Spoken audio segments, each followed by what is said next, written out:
There is something almost absurd about the image at the center of Sergeant Stubby, an American hero.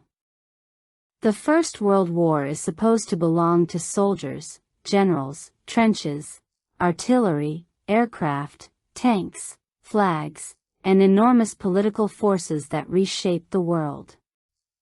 And yet, somewhere inside all that machinery of destruction, one of the most memorable American military stories begins with a stray dog. Not a decorated officer. Not a battle-hardened soldier. Not a brilliant strategist. Just a small dog wandering into the life of a young man who was preparing to leave everything familiar behind. That contrast is what makes Stubby's story so immediately fascinating. Around him, history is becoming enormous. Nations are mobilizing.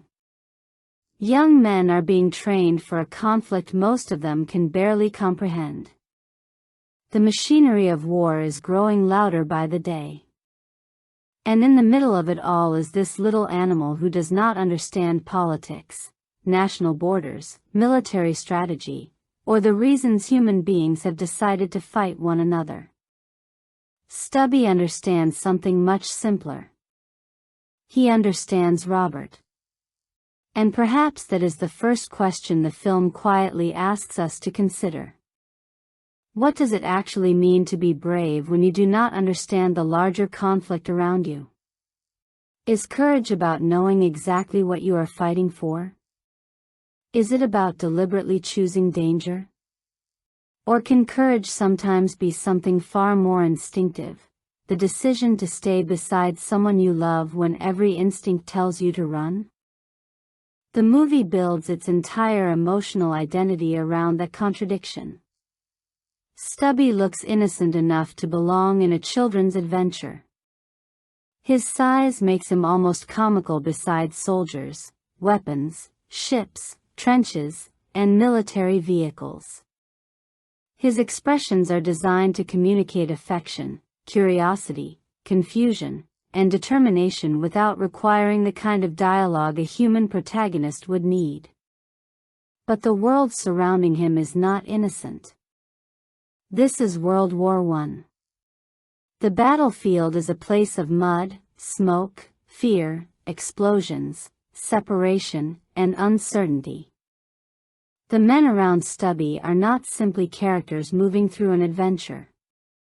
They are young people entering a conflict whose scale is beyond anything most of them have experienced. The film cannot show the full horror of that history in the way a serious adult war drama might, but it constantly exists beneath the surface. That makes Stubby's presence strangely powerful. He does not make the war less serious. He makes the human beings inside it easier to see. When Robert Conroy first encounters him, the relationship seems almost incidental. A young soldier notices a stray dog, takes an interest in him, and gradually begins caring for him. But that small decision becomes the emotional foundation of the entire story. Robert does not simply rescue Stubby. In a quieter sense, Stubby rescues Robert too. Robert is entering a world where his identity is uncertain. He is young, inexperienced, and surrounded by people who are all being transformed into soldiers. The uniform tells him what he is supposed to become, but it cannot immediately tell him who he is. Stubby gives him something the military cannot: companionship without judgment. And that is why the film's central relationship works better than its premise might suggest. This is not really a story about a dog learning military tricks. It is a story about two outsiders finding a sense of belonging at exactly the moment when the world around them is becoming increasingly hostile. The remarkable thing is that Stubby's story is not purely fictional. The real Stubby existed. He became associated with the 102nd Infantry Regiment of the 26th Yankee Division during World War I, and his wartime story eventually became one of the most famous accounts of an American military dog from that conflict. The animated film takes that historical foundation and reshapes it into a family-oriented adventure, inevitably compressing events and dramatizing relationships along the way. But the existence of the Real dog creates a fascinating tension. We know, from the beginning, that this is supposed to be history. And yet the movie has to tell that history through the visual language of animation. That means Stubby becomes both an animal and a symbol. He is a character with personality, but he is also a doorway into a larger historical question. How do ordinary beings become extraordinary in the memories of people who survive them? The answer is not always medals. Sometimes it is loyalty. Sometimes it is the simple fact that, in the middle of a terrible place, someone stayed. And perhaps that is why a story like this can exist at all. A war film centered on a dog sounds almost impossible until you realize that the dog allows the filmmakers to approach history from a perspective that human war dramas rarely can.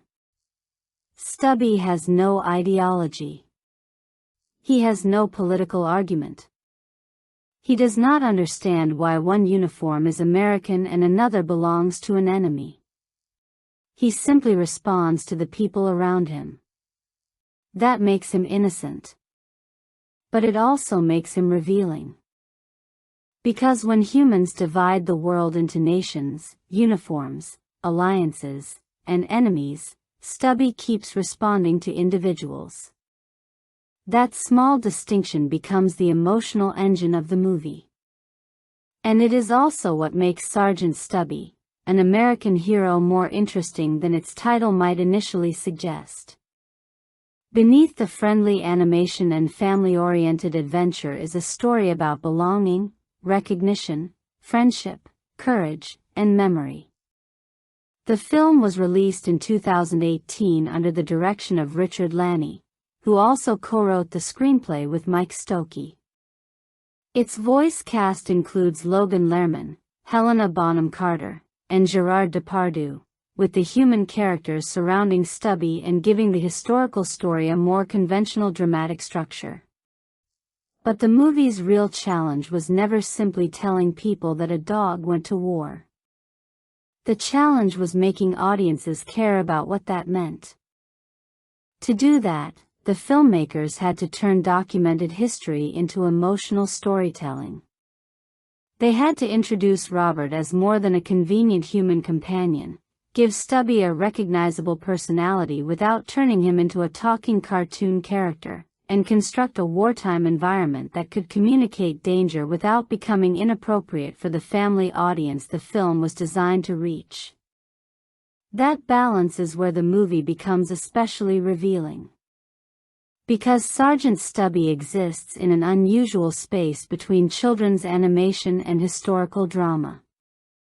It wants the warmth, humor, accessibility, and visual charm associated with animated family entertainment, but its subject is a war that was defined by industrialized violence and unimaginable loss. That contradiction follows the movie everywhere. It affects the story. It affects the animation. It affects the music.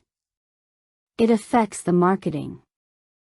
And eventually, it helps explain why the movie could receive genuine appreciation while remaining almost invisible compared with the animated blockbusters surrounding it.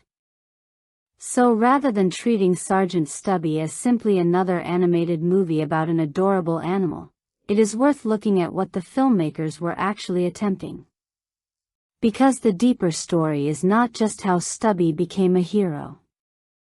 It is why we need stories about heroes like Stubby in the first place. For many viewers, the first instinct toward an animated dog protagonist is almost automatic. We have been trained by decades of animation to trust animals. Long before a character says anything, an expressive face, a wagging tail, or a vulnerable posture can create emotional identification. Animals are uniquely effective cinematic characters because audiences naturally project feelings onto them. We see a dog looking toward a human being, and we understand loyalty. We see the dog become frightened, and we understand vulnerability. We see the dog return when it could have escaped, and we understand courage. The character does not need a complicated monologue explaining what he feels. His behavior becomes the language. That is especially useful in a story about war. A human soldier can tell us that he is afraid, but an animal simply reacting to an explosion can communicate fear without ideology. A soldier can explain why he refuses to abandon a friend, but a dog remaining beside that friend can make loyalty feel almost instinctive. Animation amplifies that effect. The audience knows they are watching a constructed image, yet the emotional response can still be genuine. That paradox is one of animation's greatest strengths. It allows filmmakers to represent difficult subjects through a visual world that feels accessible, even when the subject itself is anything but simple. And that is why the phrase "it's just a kid's movie" becomes such an easy mistake to make here.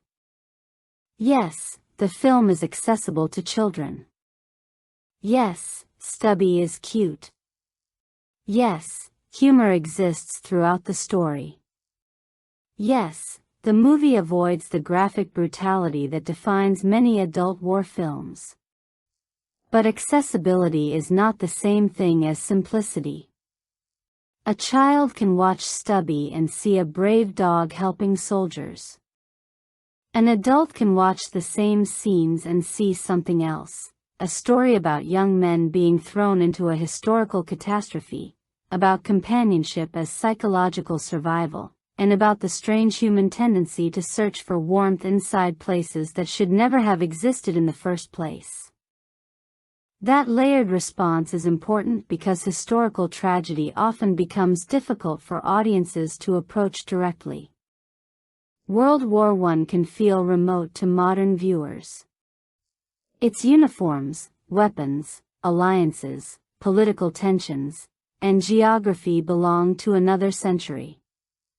For younger audiences especially, the conflict can feel like a collection of names and dates rather than something experienced by real people. An animal can change that. Suddenly history has a face. It has a heartbeat. It has a small body moving through an enormous world. Stubby becomes a bridge between the audience and a historical period that might otherwise remain abstract. And that bridge is exactly what makes the film worth examining. Because if you dismiss it as nothing more than a children's war adventure, you miss the unusual question underneath its premise. Why do we remember some lives while allowing countless others to disappear into history? Stubby was not born into military significance. He did not enter the world with a rank or a destiny. He was a stray. And that matters. His outsider status mirrors the position of the ordinary people around him. Robert is not introduced as a legendary figure either. He is a young man entering a massive historical event. The soldiers surrounding him are similarly ordinary. They are not the architects of the war. They are people caught inside it. Stubby's transformation therefore becomes a miniature version of what the film suggests about the soldiers themselves. Ordinary beings can become extraordinary because circumstances demand something from them. The dog does not begin by looking like a hero. Neither does Robert. Neither do the men around them. The uniform changes their appearance, but it does not instantly give them courage. Courage has to be developed through experience, fear, attachment, and choice. That is why the movie's opening setup matters so much. Before Stubby becomes associated with medals or battlefield stories, he is simply an unwanted animal who happens to cross paths with the right person. And before Robert becomes a soldier, he is simply a young man searching for a place in a world that is about to become much larger and more dangerous than he could have imagined. The story begins there, with belonging. And once that bond is established, the movie can take the two of them somewhere much darker. To understand why the filmmakers chose this story in the first place, however, we have to step away from the battlefield and look at the unusual production behind the film. Sergeant Stubby was never built inside the industrial machinery that normally defines major American animation. There was no decades-old franchise waiting to sell the concept. No instantly recognizable fantasy universe. No established animated mascot with generations of merchandise behind him. Instead, the filmmakers had a real historical story. A dog. A war. And the difficult task of convincing an audience that these ingredients belong together. Richard Laney served as director and co-writer, working with Mike Stokey on the screenplay. The production involved Fun Academy motion pictures and animation work associated with Micro's image, reflecting an international production environment rather than the single studio identity audiences often associate with major animated releases.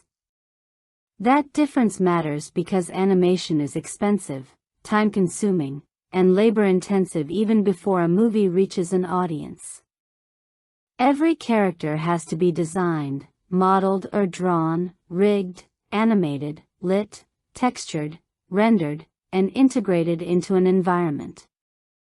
A historical movie then adds another challenge. The world cannot simply be invented from scratch if the filmmakers want the period to feel authentic.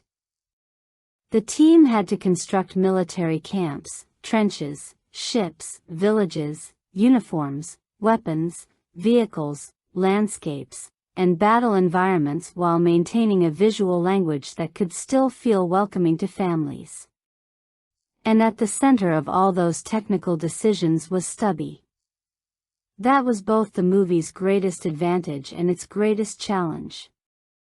A human war drama can rely heavily on dialogue to establish history. Characters can explain where they are, what they are doing, what they fear, and what political circumstances brought them there. A dog cannot. So Stubby had to communicate through movement. His posture matters. His eyes matter. The direction in which he looks matters. His relationship to Robert matters. His reaction to sounds and danger matters.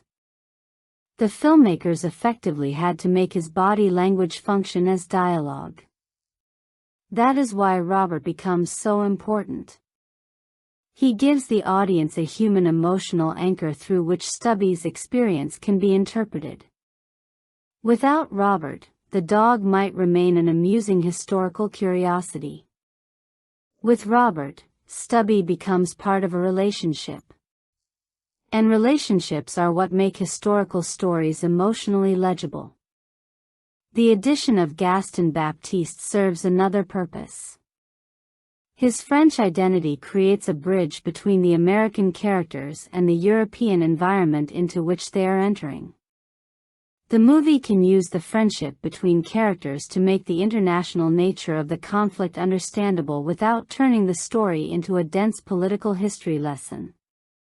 That is a recurring compromise in family-oriented historical cinema. Accuracy matters, but clarity matters too. The filmmakers cannot reproduce every political complication of World War I. They cannot introduce every faction, battlefield, strategic decision, and historical personality without overwhelming the story they are trying to tell. So they narrow the lens. They look at the war through Stubby. And through Robert. And through the people immediately around them. That narrowing is not necessarily a weakness. In fact, it can be one of the most effective ways to make history feel personal. The danger is that simplification can also make a complicated historical reality appear cleaner than it really was. Sergeant Stubby has to walk that line. It wants children to understand the story. But it also wants adults to feel that there is something real underneath the animation. That tension influenced the entire production. Even the choice to make Stubby the emotional center instead of turning the film into a conventional human war drama says something about the filmmakers' priorities. They were not trying to make another battlefield epic. They were trying to find the smallest possible character through whom the largest possible emotional idea could be communicated. A dog can stand beneath a massive artillery piece and immediately reveal the scale of the environment. A dog walking beside soldiers can make them appear less like military symbols and more like ordinary people. A dog returning to one particular soldier can transform an entire battlefield into the story of two friends. That is the visual logic of the film. And because the production was not backed by the enormous resources of the dominant animation giants, its visual identity inevitably carries some of the limitations of independent animation. That is not automatically a flaw. Sometimes limitation creates focus. When a movie cannot compete through sheer visual spectacle, it has to compete through character, story, emotional clarity, and the uniqueness of its premise. Stubby is unique. There are countless animated heroes. There are far fewer animated protagonists who are based on a real World War I military dog. That strange combination was precisely what made the project possible. But it also created a marketing problem. In 2018, audiences entering theaters were surrounded by enormous animated brands and recognizable entertainment properties. Disney, Pixar, DreamWorks, and other major studios had spent decades teaching audiences what an animated event was supposed to look like. A new movie did not simply have to be good. It had to be identifiable. And Sergeant Stubby was difficult to identify. Was it a children's adventure? A historical film? A war movie? A comedy? A family drama? An animal story? The answer was essentially all of them, but a trailer has only a few minutes to communicate why an audience should care. The dog was obviously marketable. War was considerably less so. The solution was therefore to emphasize Stubby's charm while allowing the battlefield context to remain part of the backdrop. But that created another contradiction. Adults might look at the animation and assume the movie was primarily for children. Children might look at the military setting and find it less immediately appealing than fantasy, superheroes, talking animals, or colorful franchise characters. The film occupied the uncomfortable middle. It was too historically specific to feel like a conventional animated adventure, yet too accessible and cute to immediately resemble a serious war film. Its April 2018 release only intensified that challenge. The theatrical marketplace was crowded with larger releases, including Rampage and Truth or Dare, while Isle of Dogs was also expanding its presence. Against movies with major stars, established brands, or strong marketing identities, a modest independent animated film about a World War I dog had an enormous visibility problem. And visibility matters more than filmmakers sometimes want to admit. A movie cannot be loved by people who never hear about it. Sergeant Stubby did not have the cultural machinery required to become an event. There was no existing audience waiting for the next Stubby movie. There was no franchise mythology to activate. There was simply a strange true story being offered to families. That does not mean the story lacked value. It means the movie had to earn attention in a marketplace where attention itself had become one of the most expensive commodities. And this is where the film's commercial fate begins to become interesting. Because the movie would eventually demonstrate a contradiction that appears again and again in cinema. A film can be sincere without being successful. A film can be emotionally effective without becoming culturally dominant. And a film can fail at the box office while still accomplishing the quieter goal of keeping a forgotten story alive. But before we can judge whether Sergeant Stubby deserves that kind of legacy, we have to experience the story itself. Robert Conroy enters the film as a young man on the edge of transformation. America is preparing for a conflict that will carry its soldiers far from home, and Robert is caught inside that movement. He is not presented as someone who already knows exactly who he is. He is learning what it means to wear the uniform, to belong to a military unit, and to stand among people who are all being asked to become something different from the civilians they once were. Then Stubby appears. The encounter is simple, almost ordinary. That is precisely why it matters. The dog is a stray, moving through a world where he has no obvious place. Robert notices him and begins caring for him. What starts as an act of kindness gradually becomes a relationship. Robert feeds him. He protects him. He spends time with him. And Stubby begins returning that affection with the kind of loyalty that does not need explanation. There is something psychologically important about this bond because both characters are outsiders in different ways. Stubby has no home. Robert has not yet fully found his place within the military world. The dog needs someone to claim him. The young soldier needs something that makes the new environment feel familiar. They solve each other's problem almost without realizing it. The name Stubby itself becomes part of that transformation. A stray animal without an identity becomes an individual with a name. That may sound insignificant, but naming is one of the most basic ways human beings create belonging. We name things we care about.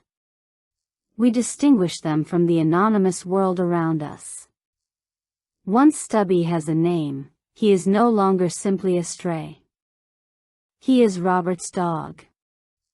And eventually, he becomes something much larger than that. The military environment initially treats Stubby as an unusual presence. A dog does not fit neatly into the rules of a training camp. Soldiers are expected to obey orders, maintain discipline, and prepare themselves for combat. Stubby is not supposed to be there. Robert therefore has to protect the relationship. That small act of concealment reinforces one of the movie's most important ideas. Belonging often begins when somebody chooses to make space for you. Stubby did not earn his place through rank. He was not selected because he passed an examination. He was simply loved by someone who refused to treat him as disposable. And that decision gradually changes everything. The soldiers begin to notice Stubby's intelligence. He responds to people. He observes his surroundings. He becomes familiar with the routines of the camp. What initially looks like a distraction starts to look like companionship. And companionship becomes especially valuable when the soldiers realize that they are not staying in America. They are going to war. The emotional importance of that transition is easy to underestimate. Training is preparation. War is uncertainty. At the camp, the soldiers can imagine danger. Once they leave, danger becomes physical.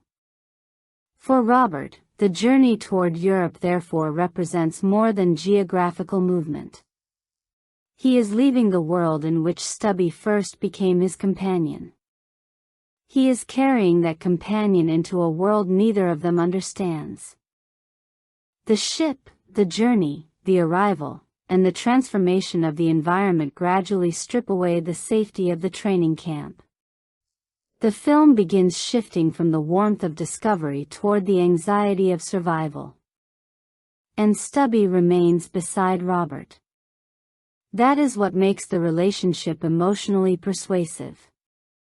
Robert is not merely taking a pet with him. He is carrying a piece of home. Once the unit reaches Europe, the world changes. The landscape is unfamiliar. The soldiers are surrounded by different languages, different uniforms, different buildings, and the unmistakable signs of a continent being consumed by war.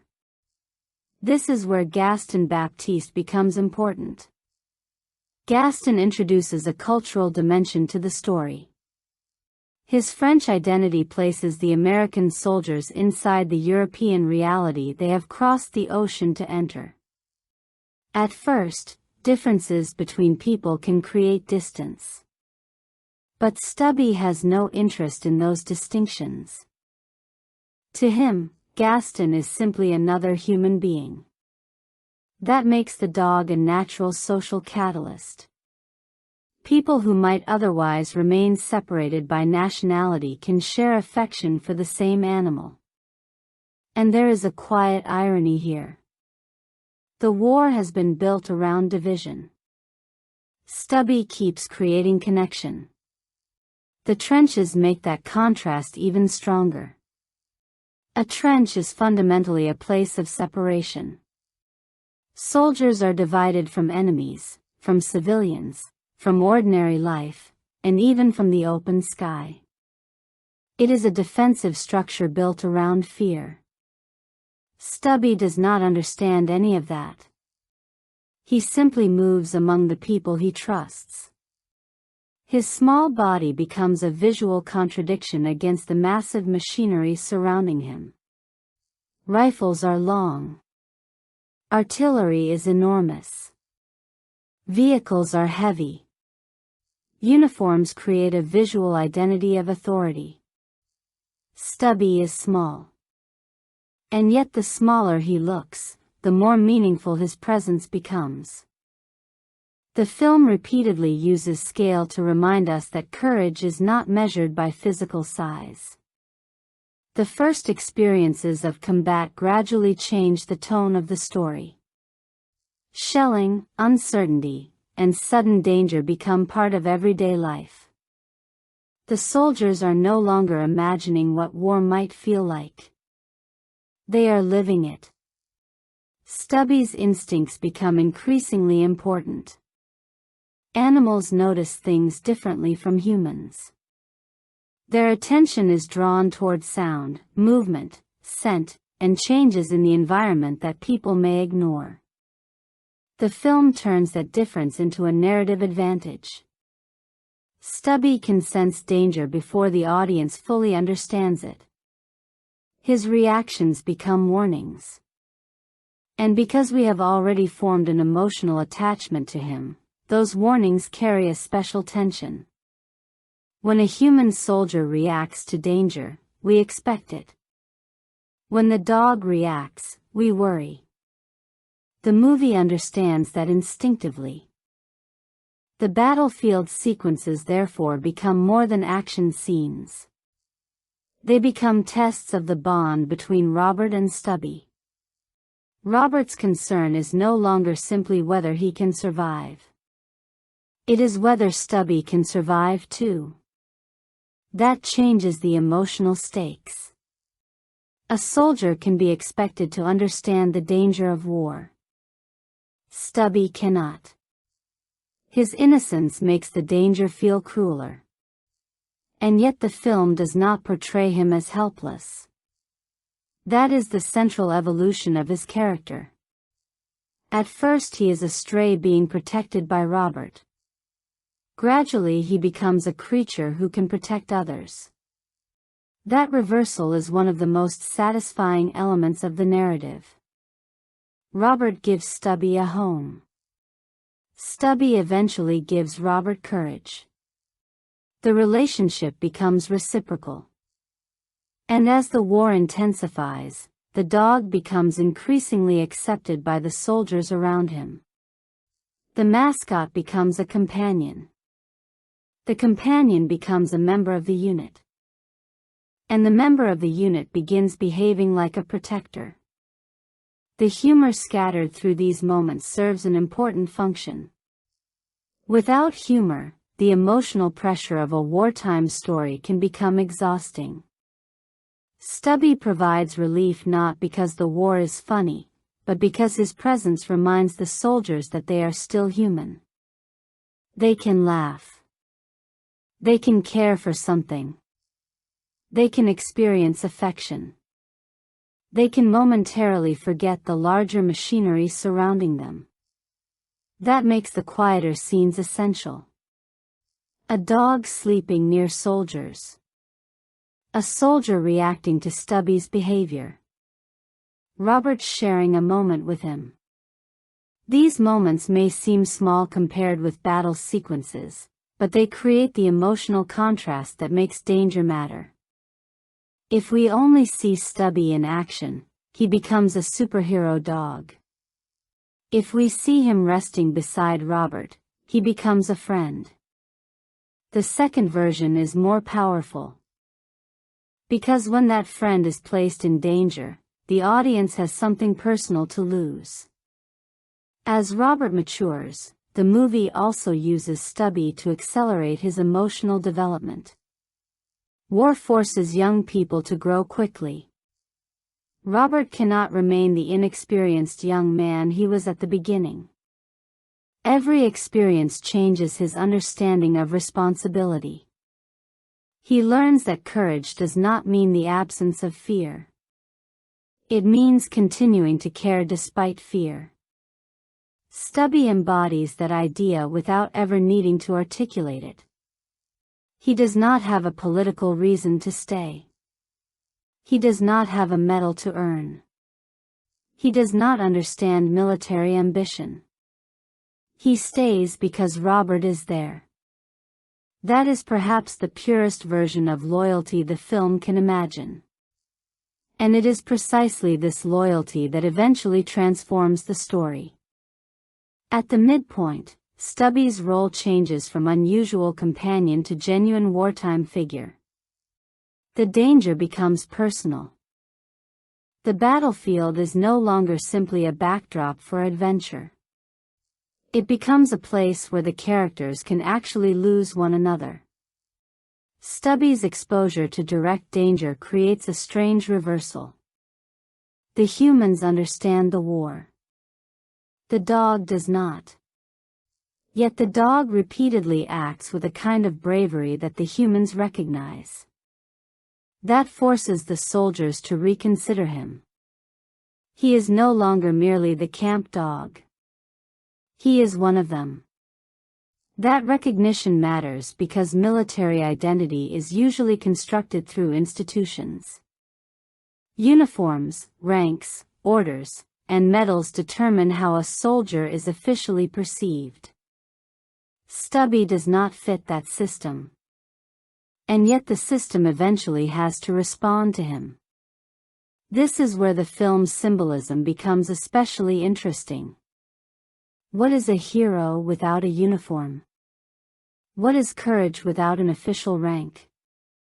What happens when an institution built around hierarchy is forced to recognize someone who exists outside its normal categories? Stubby's story offers a charming answer. Sometimes institutions recognize what individuals already understood. The soldiers knew Stubby mattered before any official recognition could validate it. They had experienced his loyalty. They had seen his instincts. They had watched him remain present when danger arrived. The medal, title, or public recognition comes later.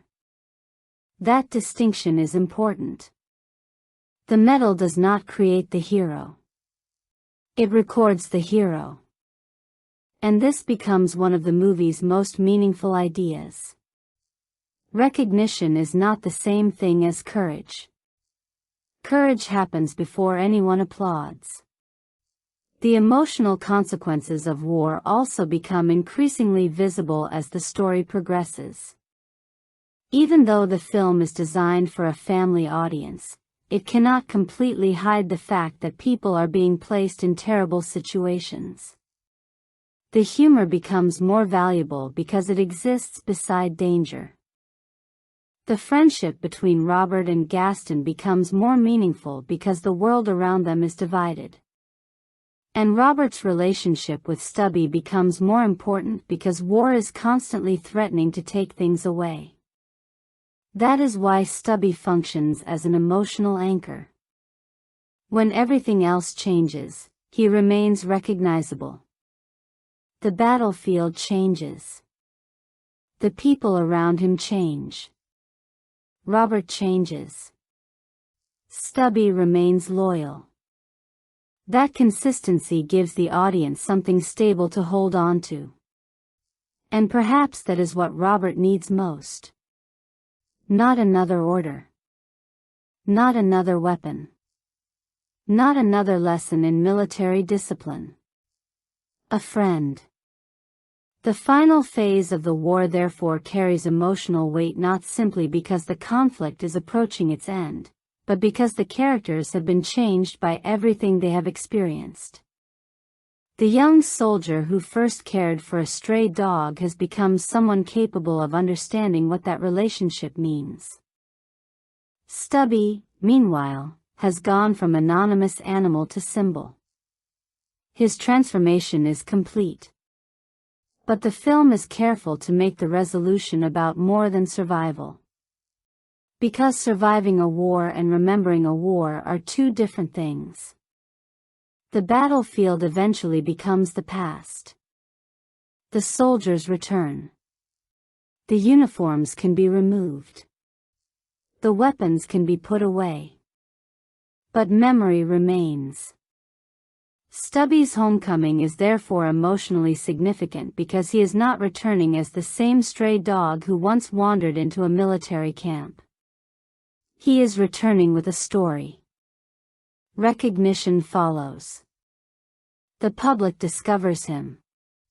His name becomes associated with bravery. And George S. Patton's appearance carries symbolic weight because it connects Stubby's unusual story to the larger mythology of military heroism. The dog who had no official place in the army becomes part of the history the army chooses to remember. That is the final irony. The institution that could not easily categorize Stubby eventually helps transform him into a symbol. But the emotional center of the story remains simpler than any medal. Robert and Stubby come home. And home means something different now. At the beginning, Stubby needed a home because he was a stray. By the end, the idea of home has become more complicated. Home is the place you return to. It is also the person you return with. And after experiencing war, that return can never completely erase what happened. The film chooses celebration rather than despair. That choice is understandable for a family movie, but it also reveals the film's philosophy. History does not always survive through perfect documentation. Sometimes it survives through stories. Sometimes those stories become simplified. Sometimes they become sentimental. Sometimes they are retold for children. But if the retelling causes someone to ask who Stubby was, where he came from, and what the First World War looked like through the lives of ordinary people, then the story has accomplished something valuable. The real question is no longer whether Stubby was officially a hero. The question is what we mean when we call someone a hero after the battle is over. Stubby never sought fame. He never understood the concept of military glory. He simply stayed close to the people who had become his family. And that brings us to the heart of the relationship between Stubby and Robert. The film works because they are not really two separate protagonists. They are a paired protagonist system. Robert gives Stubby belonging. Stubby gives Robert emotional stability. Robert protects Stubby from the rules that would exclude him. Stubby protects Robert from the loneliness those rules cannot solve. Their relationship is therefore a form of mutual rescue. On the surface, Robert saves the dog. Psychologically, the dog saves him too. Robert begins the story wanting acceptance. He is a young soldier surrounded by people who seem to know what they are doing. Stubby is equally uncertain about where he belongs. Their friendship allows both characters to create a small world inside a much larger one. That is why the dog does not need conventional dialogue. His silence is an advantage. If Stubby could explain himself, the audience might begin judging him by human standards. Instead, the film asks us to understand him through behavior. He follows. He watches. He reacts. He protects. He returns. Those actions become his character development. And because the audience already understands what those behaviors mean emotionally, the film can communicate complex ideas without forcing them into speeches.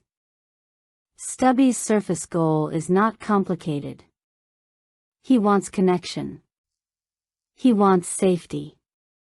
He wants to remain near the people he trusts.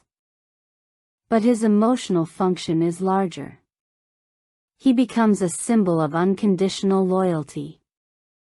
Robert, meanwhile, has a more traditional human arc. He begins inexperienced and uncertain. The experience of war accelerates his adulthood.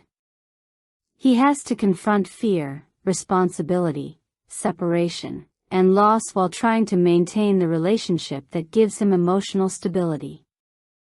This parallel between human and animal vulnerability is crucial. Robert can understand the danger. Stubby cannot. Robert knows what war is supposed to be. Stubby only knows who he loves. Yet both are vulnerable. That vulnerability makes their bond more meaningful. The film also uses their relationship to challenge the idea that heroes must have grand ambitions. Stubby does not want medals. He does not want recognition. He does not want to become famous. His actions emerge from attachment. That makes his bravery feel purer than the kind of heroism built around ambition. There is also something deeply human about why audiences respond to this. People often remember moments of loyalty more vividly than moments of achievement. We may forget what a character said. We remember who stayed.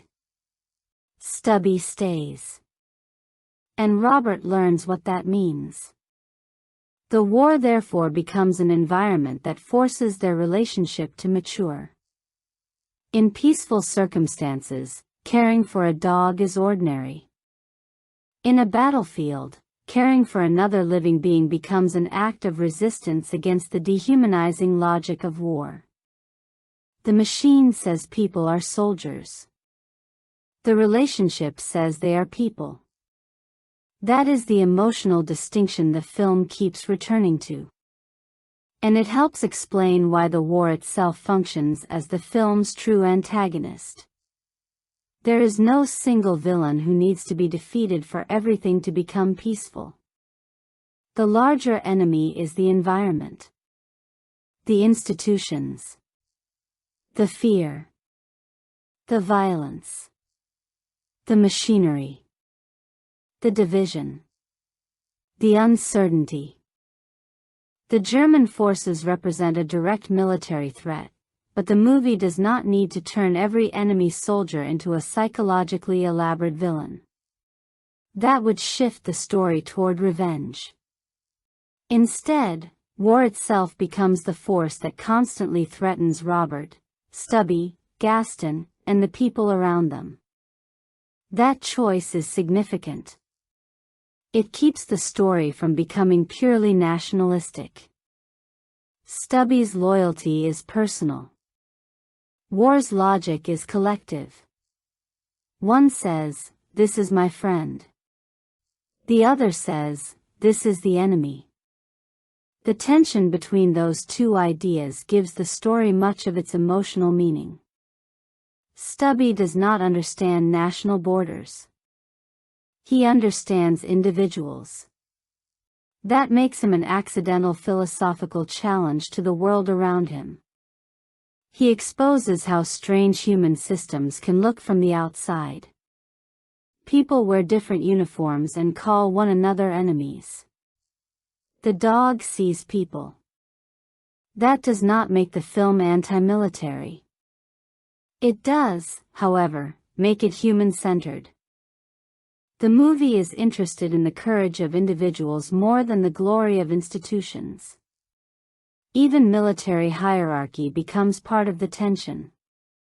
Stubby does not fit naturally into a system built around rank and regulation. He has no formal authority, yet he earns informal respect. Robert's insecurity works similarly.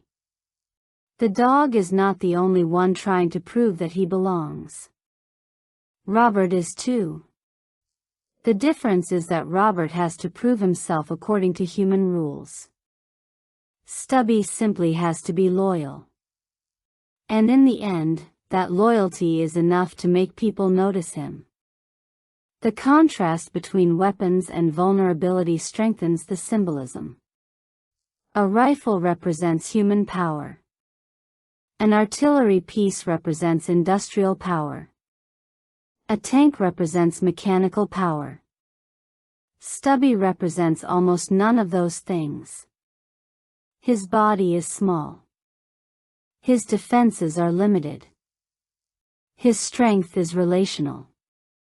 He matters because he connects. That is why the movie's antagonist is ultimately more meaningful as a force than as a person. War divides. Stubby connects. War creates fear. Stubby creates familiarity. War reduces individuals to units. Stubby recognizes individuals as individuals. The conflict therefore becomes a thematic mirror. The more divided the world becomes, the more valuable Stubby's loyalty appears. And that is where the supporting characters become important. Gaston Baptiste is more than another soldier. His presence expands the story beyond Robert's personal relationship with Stubby and introduces a cross-cultural dimension. The friendship between American and French characters reflects one of the film's recurring ideas. Connection can exist even when people come from different backgrounds. Margaret Conroy represents something different. She is connected to the world Robert left behind. Her presence reminds the audience that war is never experienced only by people on the battlefield. Families remain at home. They wait. They worry. They imagine what is happening without being able to see it. That emotional distance is part of the cost of war. Robert may be physically present in Europe, but part of his emotional identity remains connected to home. Stubby helps bridge those two worlds. Elmer Olsen contributes skepticism and comic energy, allowing the story to acknowledge that not everyone immediately sees Stubby as a hero. That skepticism is useful because it prevents the film from making recognition feel automatic. A hero has to become visible. At first, Stubby is simply a dog. Then people notice his intelligence. Then his usefulness.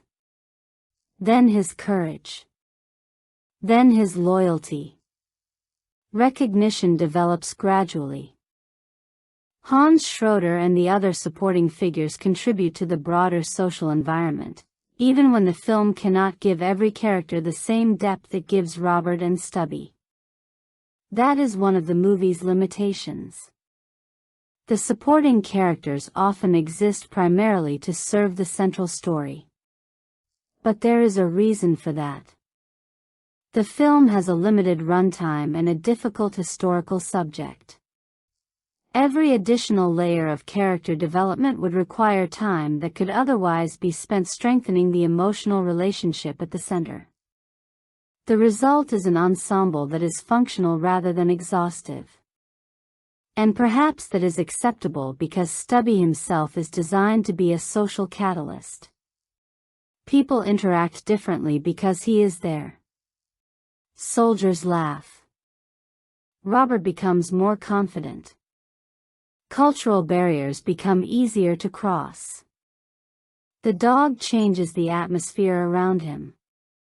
That is his narrative power.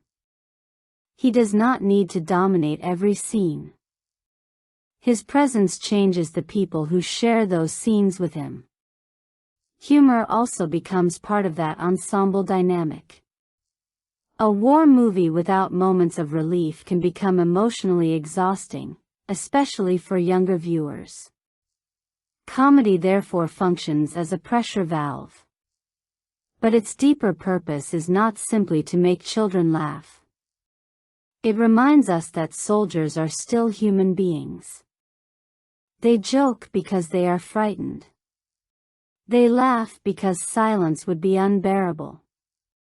They care about an animal because caring gives them something normal inside an abnormal world. The humor is therefore connected to the film's central theme rather than being completely separate from it. The movie's biggest thematic idea is belonging. Stubby begins as a stray. His transformation is not fundamentally about military status. It is about being claimed. Being loved. Being remembered. Being part of something. That distinction matters because the film could easily have made medals the emotional destination. Instead, medals become evidence of a deeper transformation. The real achievement is that Stubby stops being anonymous. His story becomes meaningful because other people recognize what he has meant to them. That connects belonging to identity. We often imagine identity as something internal. But in stories, identity is also relational. Robert becomes different because Stubby is in his life. Stubby becomes different because Robert chooses him. Their identities develop together. The same principle extends to Gaston and the other soldiers. Friendship creates temporary families. War destroys ordinary structures. People build new ones. This is one reason the film's idea of family is more interesting than it first appears. Family is not limited to blood. Robert and Stubby are not biologically related. Yet their bond becomes familial. The soldiers around them also become a kind of temporary family because they share danger, routine, humor, and grief. That makes Stubby's journey universal. Almost everyone understands what it means to want a place where they belong. The circumstances are extraordinary. The emotional need is not. And loyalty becomes a form of courage because loyalty requires vulnerability. To care about someone is to give them the ability to hurt you. War makes that vulnerability dangerous. The more Robert loves Stubby, the more frightening it becomes to imagine losing him. That is why the film's danger sequences work emotionally even when the animation itself may not have the visual complexity of a major studio production. The audience is not only watching a dog in danger.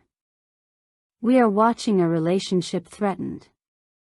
That distinction is crucial. Heroism without ambition is another theme the film quietly develops. Stubby does not seek glory. He does not understand the political conflict. He does not distinguish between strategic objectives. His actions are immediate. Someone is in danger. He responds. Someone needs him. He stays. That kind of courage is almost impossible to corrupt with ideology because it exists before ideology. And this is where the film's historical premise becomes philosophical. Why would an animal become a military hero? Because humans are constantly searching for ways to translate courage into recognizable symbols. We create medals, titles, ranks, ceremonies, stories. Stubby becomes fascinating because he exists outside those systems while eventually being absorbed into them. The medal can say he is a hero. But the medal cannot explain why. The explanation is loyalty. The explanation is instinct. The explanation is that he stayed.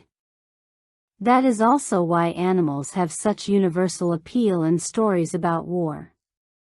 They stand outside human political conflict. A dog does not understand the Treaty of Versailles. A dog does not know which nation has the stronger argument. A dog does not understand why borders matter. Yet the dog can still suffer because of human decisions. That creates an uncomfortable philosophical contrast. Animals are often innocent participants in human conflicts. Stubby therefore becomes a symbol of innocence surviving inside a violent world. His small body against enormous military landscapes reinforces that idea visually. The trench is huge. The battlefield is huge. The ship is huge. The machinery is huge. Stubby is small. That size difference is not accidental in its emotional effect. The smaller he appears, the more vulnerable he seems. And the more vulnerable he seems, the more meaningful his acts of courage become. Uniforms work in the opposite direction. They make individuals look similar. A soldier becomes part of a formation. A group becomes a unit. A unit becomes a military force. Stubby disrupts that visual order. He is not wearing the same uniform. He does not belong to the same visual category. And yet he belongs emotionally. That contrast allows the film to repeatedly ask whether belonging requires sameness. Its answer is no. You do not have to look like everyone else to become part of their family. The trenches provide another visual contrast. Open spaces suggest freedom, distance, possibility. Trenches suggest confinement, fear, and survival. The movement between those environments mirrors the character's psychological experience. Home is open. War is enclosed. Yet Stubby carries a sense of home into the trench. He becomes a small piece of the world the soldiers are trying to remember. Light and darkness function similarly. The film's safer moments often allow greater visual warmth and openness, while danger pushes the characters into smoke, shadow, enclosed spaces, and chaotic movement. The contrast is not subtle, but it is effective because animation can exaggerate visual meaning. Smoke becomes uncertainty. Fog becomes confusion. Darkness becomes vulnerability. Stubby's silhouette inside those spaces becomes a visual reminder of how fragile individual life is compared with the machinery of war. And whenever the film returns to companionship, the visual scale changes again. A close interaction between Robert and Stubby narrows the world. The war may still exist outside the frame. But emotionally, the audience is no longer looking at the whole battlefield. We are looking at two friends. That is how the movie makes historical scale manageable. It moves from the enormous to the intimate. From nations to individuals. From war to friendship. From history to memory. The flags and national symbols therefore carry an interesting double meaning. They represent identity. But they also represent division. Stubby moves through a world in which flags determine allegiance, while his own loyalty is determined by relationships. Medals similarly represent institutional recognition.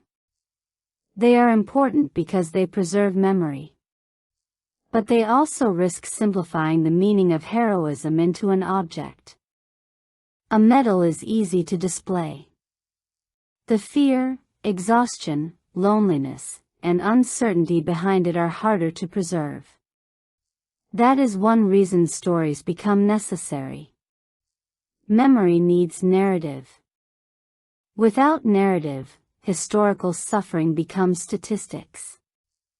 With narrative, it becomes a person. Or, in this case, a dog. That is perhaps the deepest meaning behind the film's premise. Stubby's story is absurd. A dog becoming a military hero sounds almost like a contradiction. And that absurdity is precisely why it works.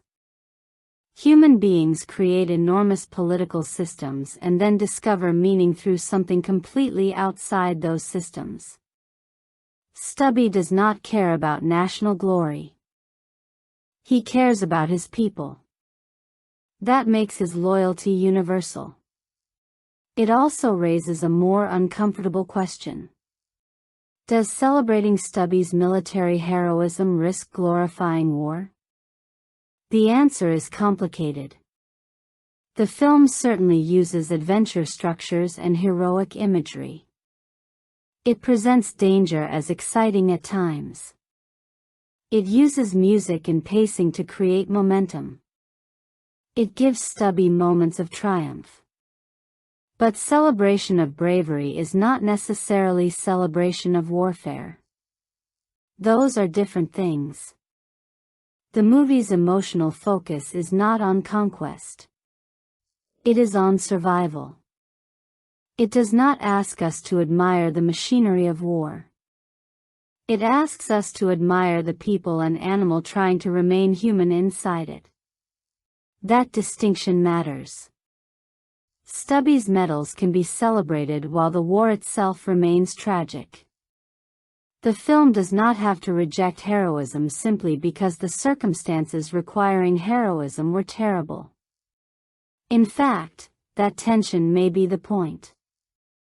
The best war stories often separate the courage of individuals from the political logic that created the conflict. Sergeant Stubby attempts that separation through an animal protagonist who cannot participate in ideology. He can only participate in relationships. That makes the film's emotional argument surprisingly simple. War divides. Friendship connects. History can be cruel. Memory can be compassionate. And sometimes the smallest story can become the easiest way to remember the largest tragedy. All of those ideas have to be communicated through animation, which creates another fascinating layer to the film. Sergeant Stubby does not have the visual sophistication audiences might expect from the largest American animation studios. Its digital environments and character design sometimes reveal the limitations of its production resources. Compared with the most technically advanced animated features of the period, there are moments when the film looks modest. But modest is not the same thing as ineffective. The most important animated character is Stubby himself. His face has to carry emotional information. His body language has to make his intentions understandable. His movement has to remain believable enough for the audience to accept him as an animal while still giving him the expressive clarity necessary for a family film. That is a difficult balance. Too realistic, and he could become emotionally distant. Too exaggerated, and he could feel like a cartoon mascot rather than a historical animal. The design generally aims for a middle ground. Stubby is expressive without becoming completely human. His body remains small. His reactions remain readable. His physicality helps tell the story. That is especially important because the movie refuses to give him conventional spoken dialogue. His animation is therefore his voice. The human characters are more conventional in design. They have to inhabit the same world without making the dog feel like he belongs to an entirely different movie. The environments carry another burden. A World War I setting requires historical texture. Camps need military equipment. Ships need period-specific details. Trenches need to feel like actual defensive environments rather than generic muddy holes. Villages and battlefields need enough specificity to communicate time and place. At the same time, the film cannot spend every frame proving its historical research. The environment must serve the story. This is where the animation's limitations can become noticeable, particularly when large-scale battle scenes are compared with the more intimate character moments. The film is strongest when its scale is controlled. A close interaction between Robert and Stubby can feel emotionally precise. A massive battlefield sequence may reveal the production's smaller budget more clearly. But that does not make the entire visual approach unsuccessful. In fact, there is something almost appropriate about a modest visual style for a story about an overlooked figure. Stubby himself is not glamorous. He is not designed like a superhero. The film does not need to make him look spectacular. It needs to make him feel present. And when it succeeds at that, the animation does its most important job. It makes the historical animal emotionally accessible. The painterly qualities sometimes associated with the film also work in its favor. The environments can feel like illustrations of a historical memory rather than attempts to reproduce reality with photographic precision. That distinction matters because animation is not competing with live action on the same terms. It does not need to prove that every surface looks real. It needs to communicate an emotional version of reality. The trenches do not have to be documentary perfect to make the audience understand confinement. The battlefield does not have to look like archival footage to make the audience feel danger. The ship does not have to reproduce every historical detail to communicate the journey from home to war. Animation compresses reality. That can be a weakness. But it can also be the very reason the story remains approachable. Richard Laney's directorial strategy reflects the same compromise. As director and co-writer, he had to balance adventure, comedy, history, and emotional drama without allowing any one element to destroy the others. Too much comedy would trivialize the war. Too much historical detail would overwhelm younger viewers. Too much violence would change the film's audience. Too much sentimentality would make Stubby's heroism feel manipulative. The movie therefore moves between tones. A humorous moment can be followed by danger. A battlefield sequence can be followed by companionship. A historical explanation can give way to an emotional reaction. That tonal movement is risky, but it is necessary for the type of film being attempted. Stubby remains the emotional camera. Even when human characters explain events, the audience is encouraged to interpret the environment through the dog's presence. What does he hear? What does he notice? Who does he trust? Where does he go? The camera may not literally be from his eye level all the time, but emotionally the film keeps returning to his experience. This choice helps the filmmakers avoid turning the movie into a conventional war spectacle. The action is there, but it is not the ultimate attraction. The relationship is. That is why danger involving Stubby has such a powerful effect on the audience. A human battlefield casualty might be historically appropriate but emotionally abstract for a young viewer. A dog in danger creates immediate emotional identification. The filmmakers understand that. The dog is therefore not simply a character. He is the mechanism through which the audience experiences the war. That is both the movie's greatest strength and one of its biggest emotional manipulations. We care because Stubby is innocent. The movie knows we care. It uses that knowledge to raise the stakes.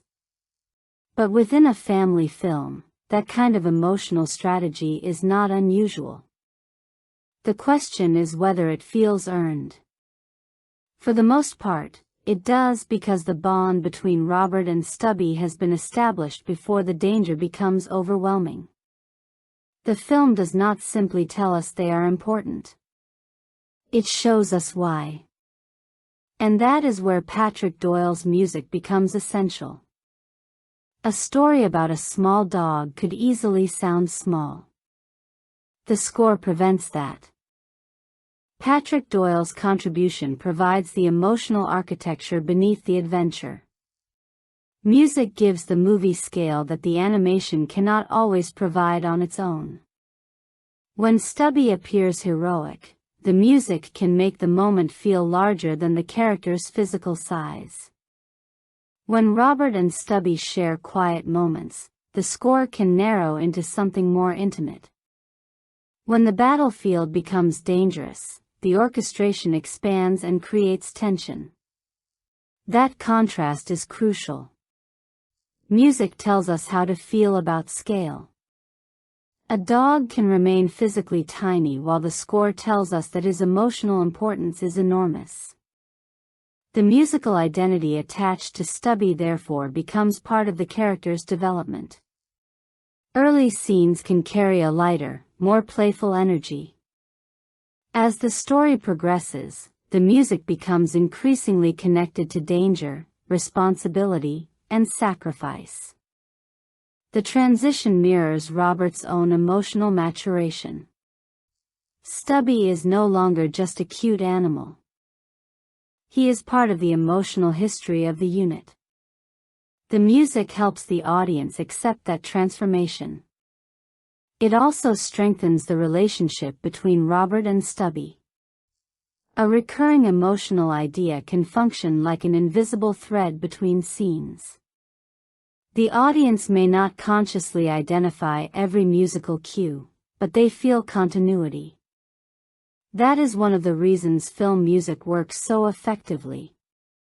It can remember something before the characters do. A melody can return after an earlier emotional moment and instantly revive the feeling associated with it. In a movie about memory, that becomes particularly appropriate. The score also creates military atmosphere without needing constant historical explanation. Rhythmic energy can suggest movement. Orchestration can suggest ceremony. Tension can suggest danger. Quiet passages can suggest intimacy. The result is a film that often feels more emotionally expansive than its visual resources might suggest. That is one of music's greatest gifts to animation. It can fill the spaces between what the image shows and what the audience feels. Sound design performs a similar function. World War I was an intensely mechanical conflict. Artillery, gunfire, vehicles, ships, machinery, footsteps. The physical environment itself was noisy. For an animated film, creating that soundscape is essential because the audience has no real location to photograph. Sound has to construct the environment. An explosion can make an empty animated landscape feel dangerous. A distant artillery impact can make the battlefield feel larger than the frame. Footsteps can communicate movement. A quiet moment can communicate safety simply by removing the noise that dominated the previous scene. This contrast between loud combat and quiet companionship is especially important for Stubby's perspective. A dog experiences the world through sound differently from humans.